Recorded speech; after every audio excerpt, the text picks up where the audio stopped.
आज की कहानी का नाम है पति पत्नी की इमोशनल कहानी।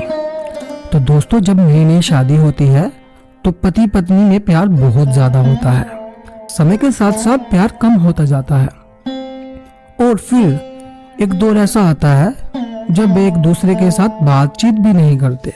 ऐसा बिना कारण नहीं होता, इसके पीछे जो छोटे छोटे कारण जिम्मेदार होते हैं उनके बारे में कोई ज्यादा सोचता नहीं है।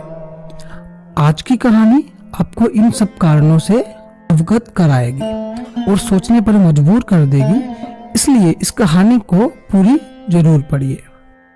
पति पत्नी काफी दिनों के बाद आज एक साथ बैठकर चाय पी रहे थे, क्योंकि आज उनकी शादी की 25वीं सालगिरह थी।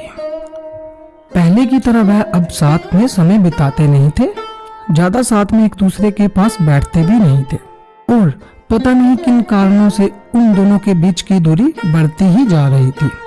चाय पीते पीते पत्नी ने चुप्पी तोड़ते हुए कहा, मुझे आपसे बहुत कुछ कहना है, आपको बहुत कुछ बताना है, लेकिन अब हमारे पास एक दूसरे के लिए समय ही नहीं है।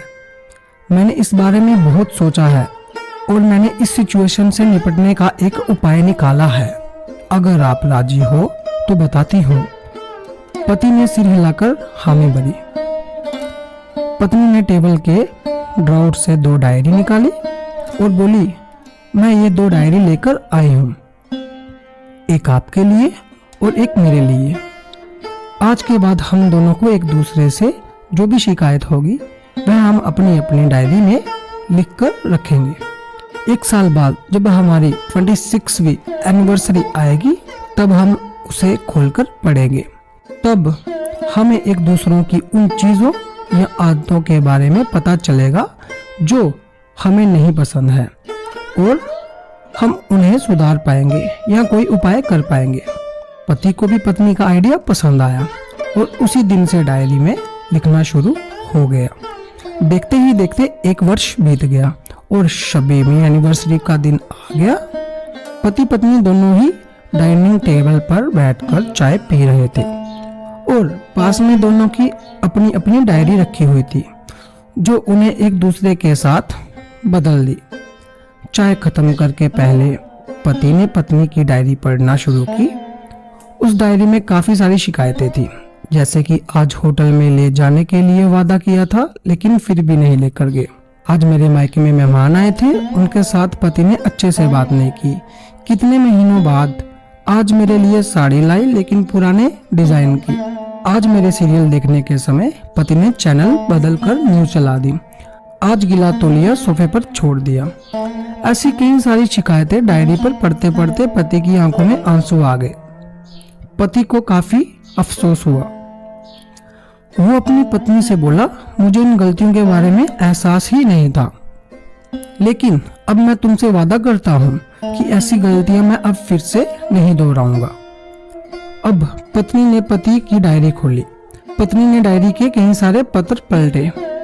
वह पूरी तरह से खाली थी, कहीं पर भी एक शब्द भी नहीं लिखा था।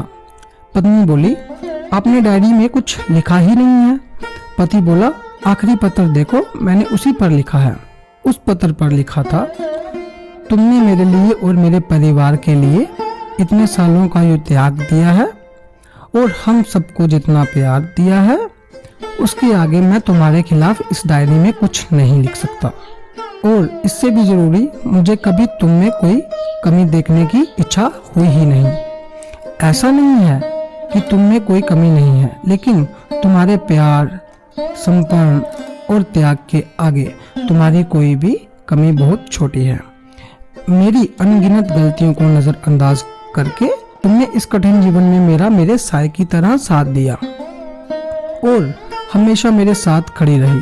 तुम ही बताओ, कोई भी अपने ही साय में दोष निकाले तो निकाले कैसे। अब पत्नी की आंखें नम थी। पत्नी ने पति के हाथ से अपनी शिकायतों की डायरी ले ली और उसे जला दिया। पति पत्नी का रिश्ता एक दूसरे पर विश्वास पर टिका होता है और जिससे वह मजबूत होता है।